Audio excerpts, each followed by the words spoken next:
Muy buenos días desde España. ¿Nos escuchan bien? Sí, les escuchamos. Bueno, pues nada, aunque la tecnología no nos permite estar físicamente con ustedes, pues tanto Guadalupe como yo les queremos dar las gracias por esta oportunidad de compartir con ustedes en el foro de la UNAM. Agradecemos sinceramente esta invitación y hoy queríamos hablarles de inteligencia artificial, sí, pero sobre todo queríamos hablarles de personas y de cómo la tecnología debe estar siempre al servicio del desarrollo humano. Como ven en nuestro título, la palabra servicio es lo que nosotros quisiéramos destacar en esta ponencia. Bueno, en primer lugar, vamos a hablarles de cómo nosotros, hace 25 años, éramos un laboratorio de investigación y desarrollo y decidimos que nuestra misión, nuestro trabajo, se iba a centrar en responder esta pregunta que ven en pantalla.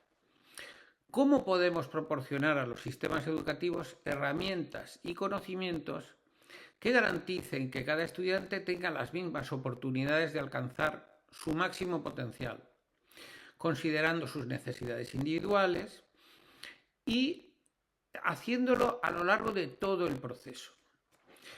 Esta pregunta fue la clave con la que nosotros iniciamos nuestro proceso de trabajo, como les decía, hace 25 años, y decidimos no comenzar desarrollando herramientas o adaptando soluciones que existían previamente y que pensábamos que teníamos que analizar y descubrir antes de empezar a desarrollar.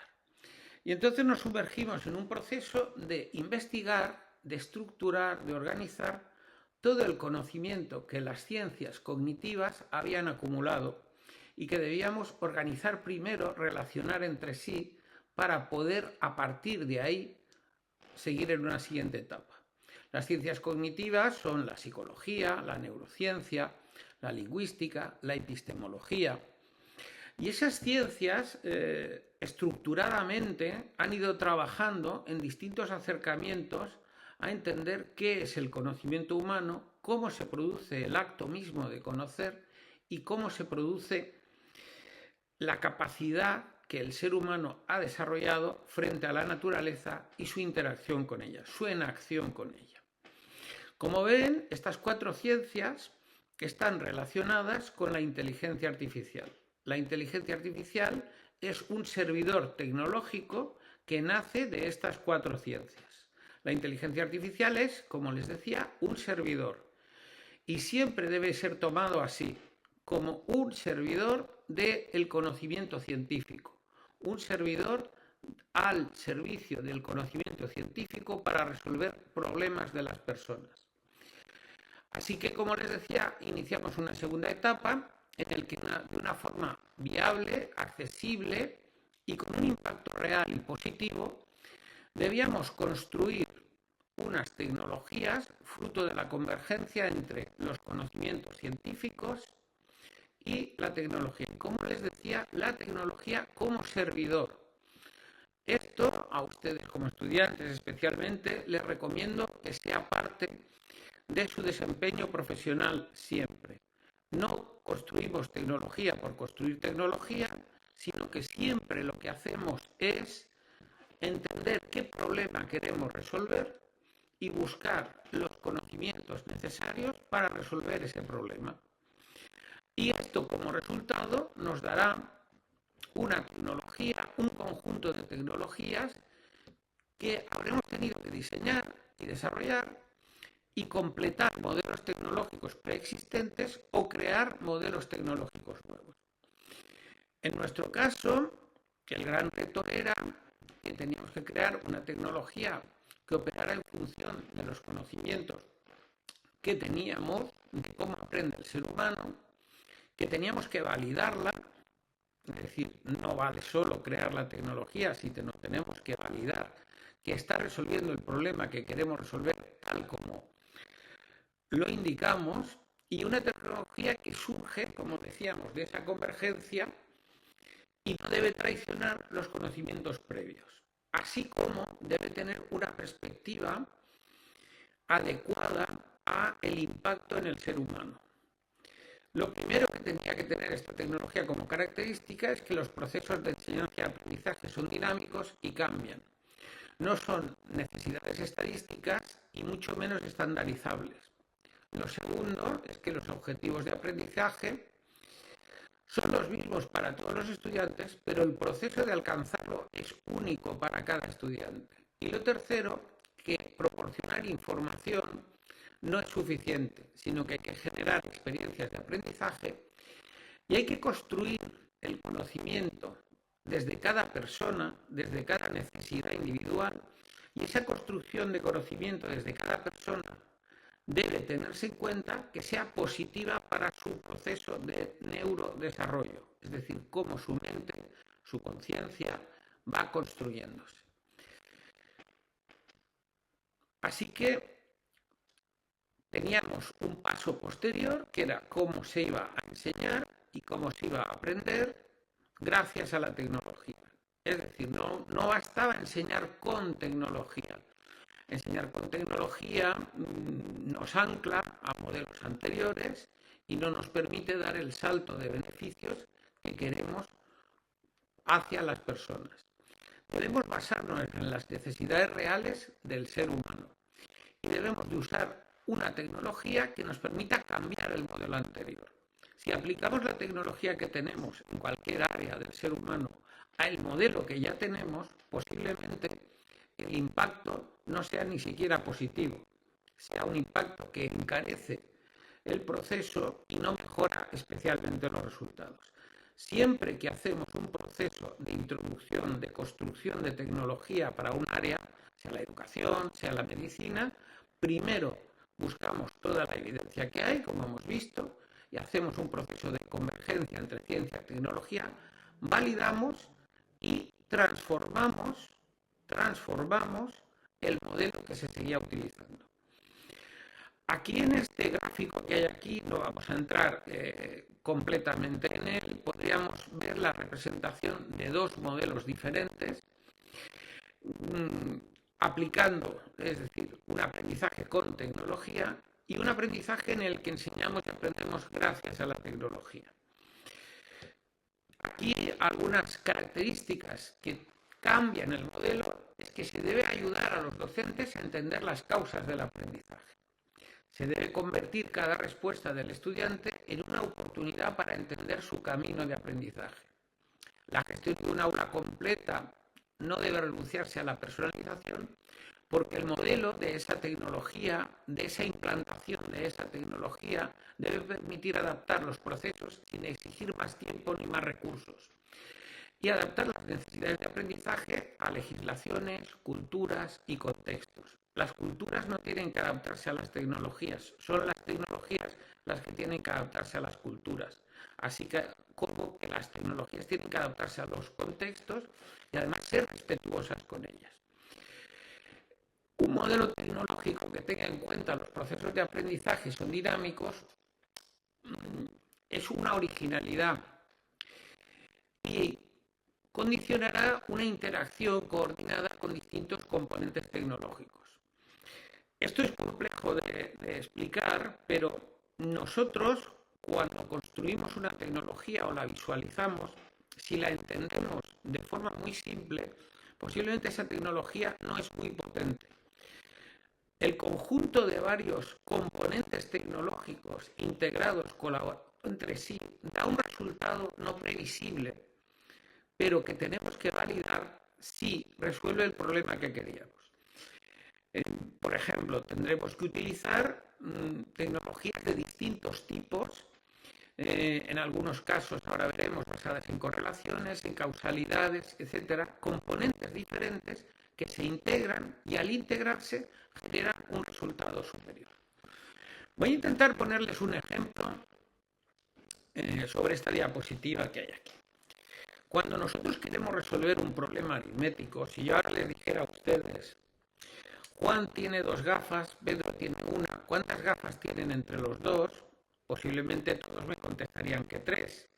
Pero si yo les pregunto a ustedes por qué han respondido 3, posiblemente ustedes no me lo sepan decir. Y yo les lo explicaría de la siguiente forma. Se han puesto en marcha en su cerebro, por una parte, el lenguaje verbal y por otra parte, el lenguaje matemático. El lenguaje verbal ha actuado una estructura lingüística que se llama el cambio, situación inicial, evento, situación final. El lenguaje matemático de su cerebro ha intervenido y ha transformado su modelo. Situación inicial 2, cambio 1, situación final desconozco. Y hay identificado que este proceso iba desde el pasado hacia el futuro, con lo que de forma automática ha activado otra zona de su cerebro, que es la zona de numeración y cálculo, y desde aquí, por almacén de hechos aritméticos, antes de ustedes calcularlo, ustedes saben de forma guardada en una especie de base de datos que tienen ustedes en su cerebro, que es bastante antes. Pero aquí hay un problema muy serio. Si nosotros creamos un sistema que entrenemos a alumnos a que ven 2 más 3 y contestan 5, estamos entrenando bien ese cerebro, el impacto en el cerebro en un neurodesarrollo es positivo, pues no es negativo, porque ante esto lo que hace simplemente es el cerebro decide al final de la cadena y buscar su almacén de hechos aritméticos respuesta, pero no ha hecho un proceso de entender por qué la respuesta. Es decir, lo que ha hecho el cerebro es identificar esa estructura lingüística activa simultáneamente en el lenguaje matemático, poder trabajar los lenguajes, trabajar con el lenguaje matemático, identificar el modelo, identificar la situación inicial, la transformación, el cambio, ver qué es el cerebro y a partir de ahí interactuar con el modelo. Si entrenamos a una persona a hacer eso, últimamente debe conseguirse antes de los 7 años. Los procesos superiores de esa persona no están bien desarrollados posiblemente, a no ser que sea genéticamente una pequeña parte de la población los desarrolla sin una ayuda, sin un entrenamiento. Eso les decimos aquí que la inteligencia artificial está al servicio de las personas y sus necesidades, y toda solución tecnológica que no esté basada en evidencia científica y en un impacto positivo debe ponerse en cuestión. No toda la tecnología, por muy espectacular, por muy difícil de construir que nos parezca, tiene un impacto positivo hacia nosotros y hacia la solución de las personas, los problemas de las personas. Por eso les digo que simplemente un pequeño recordatorio y es que hay una inteligencia artificial basada en correlaciones y una inteligencia artificial basada en causalidades. Ustedes habrán oído muchas veces la frase de decir correlación no es causalidad. Es decir, que dos hechos se produzcan en el tiempo cercanos a otro no significa que uno sea causa o consecuencia de otro. Entonces, nosotros ahora tenemos un gran desarrollo de inteligencia artificial basada en correlaciones, es decir, en miles de datos, los datos los relacionamos. Pero si esa inteligencia artificial le preguntamos por qué de esa respuesta, pues no lo saben. Entonces tenemos que tener mucho cuidado con el uso que hagamos de ellas, porque pueden dar una respuesta y otra pregunta, porque son inteligencias artificiales que son muy efectistas, generan unos resultados que nos llaman mucho la atención, pero tenemos que tener cuidado cuando las utilizamos y para qué. Cuando las utilizamos, por ejemplo, la educación, porque en educación puede ser positiva, sino que si nos dan dos respuestas diferentes a un problema, puede que no sepan lo que están haciendo. En esto quería yo ser muy claro con ustedes que hay que tener muy claro, especialmente las personas que se van a dedicar a la creación de tecnología más allá de la programación. Ustedes en el futuro serán creadores de tecnología, no solo programadores, no solo escribirán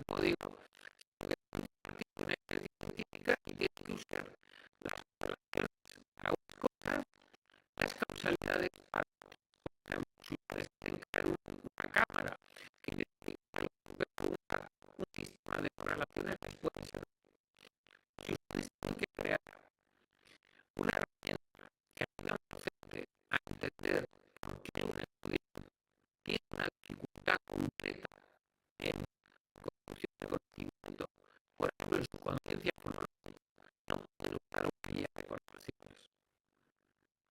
Un médico tiene que diagnosticar, no puede usar una guía de correlaciones base a partes de trabajo. Por ejemplo, para medicina se utiliza mucho, se está trabajando mucho en una guía de correlaciones, en una radiografía nos dé un porcentaje de posibilidades de que un tumor sea benigno o no. Pero lo que no me puede ayudar es que las correlaciones saber si un enfermo tiene una infección bacteriana o vírica, porque ahí necesita manejar la incertidumbre de otra forma. Bueno, pues con esta diapositiva les decía que la inteligencia artificial nos ofrece respuesta o nos educa. Si queremos una inteligencia artificial que nos ayude, tiene que pasar la parte izquierda de comprobar si el resultado es correcto, no que damos un resultado, sino que tiene que identificar funciones cognitivas asociadas, es decir, percepción, atención, memoria, velocidad de procesamiento, tiempo de respuesta del estudiante. Tiene que identificar el proceso cognitivo con el que estoy trabajando. Estoy trabajando en resolución de problemas académicos, problemas de combinación 3, con este nivel de dificultad en el cálculo. Y tiene que identificar también estado de relación perceptiva, cognitiva y emocional del estudiante. ¿Cómo se encuentra? La carga de esfuerzo es muy grande. De cargas de esfuerzo parecidas ha llegado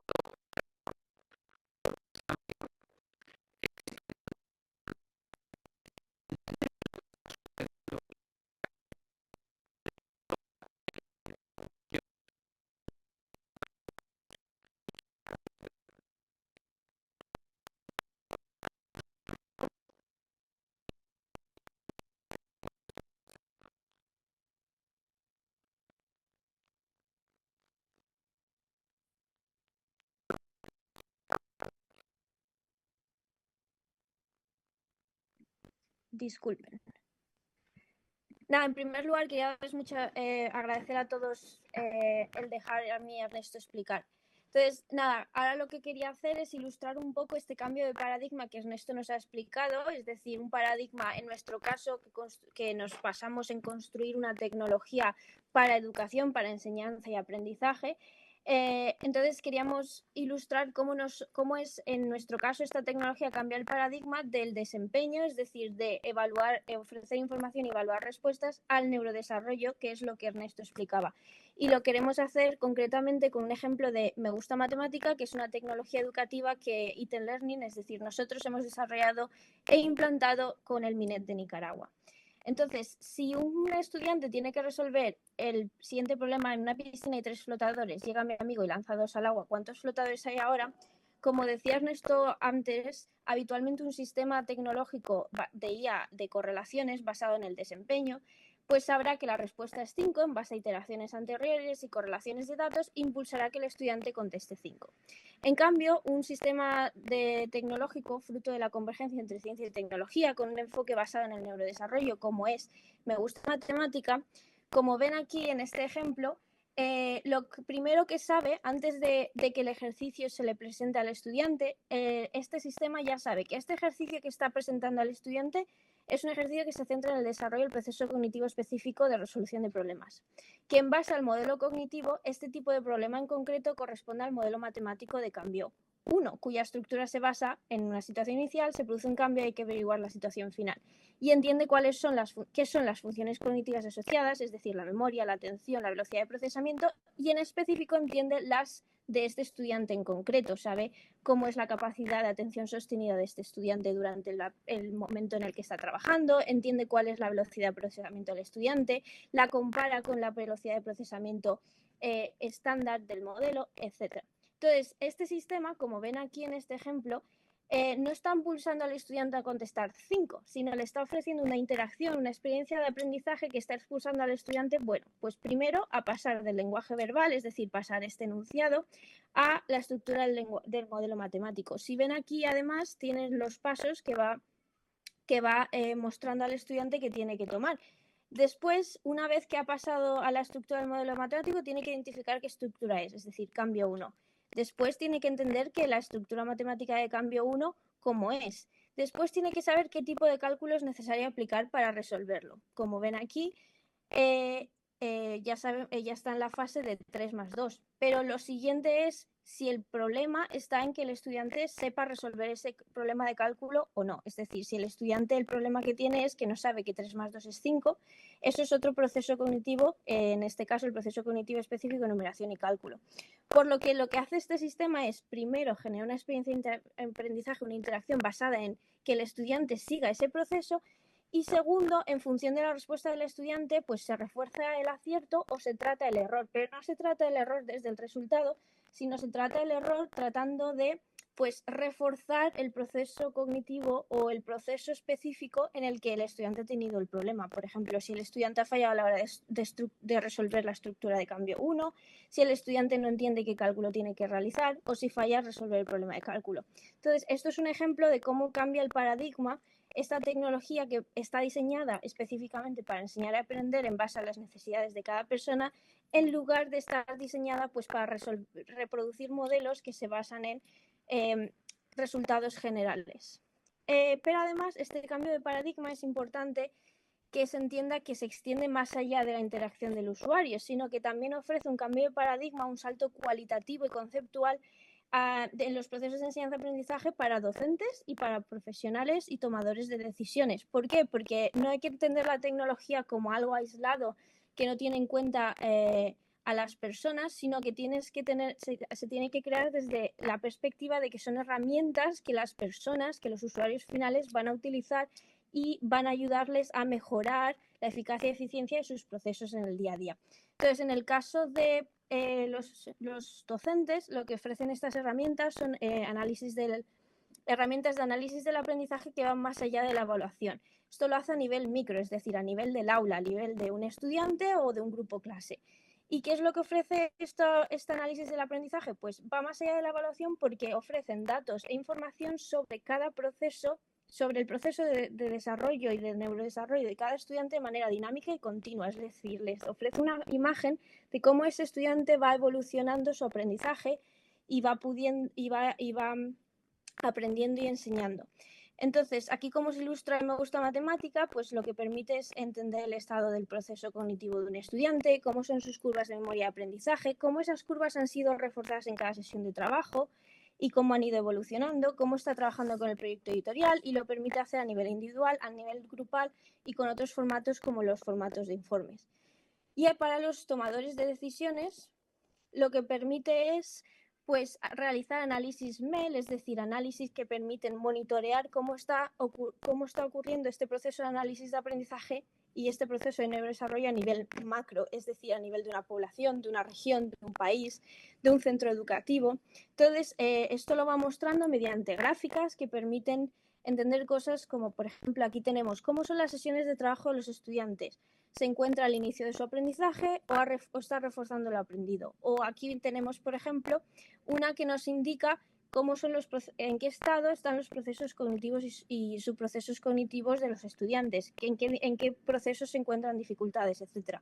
Esto lo que permite es tomar decisiones en base a evidencias, es decir, decisiones informadas, y nos permiten entender, bueno, cómo está evolucionando el proceso, pero además comprender patrones de trabajo, entender cuáles son las etapas del neurodesarrollo y tomar decisiones estratégicas para adaptar los recursos, las estrategias que se están usando para mejorar ese proceso. Optimizar, por ejemplo, una legislación en base a los resultados, en base a cómo ese neurodesarrollo está avanzando. O identificar estrategias, por ejemplo, para fomentar comportamientos más reflexivos y eficaces. Entonces, un poquito lo que nosotros hemos intentado hacer mediante el proceso de construir una tecnología para educación desde este enfoque basado en el neurodesarrollo en lugar del desempeño únicamente, y en el caso concreto de Me Gusta Matemática, es un poquito lo que en un símil en la medicina sería que un médico está asegurándose de curar una infección en lugar de solamente intentando darle medicina para bajarle la fiebre sin tener en cuenta por qué esa fiebre está ocurriendo. Y lo queríamos dejar ahí, muchas gracias, y si tienen alguna pregunta queríamos abrir ahora el paso.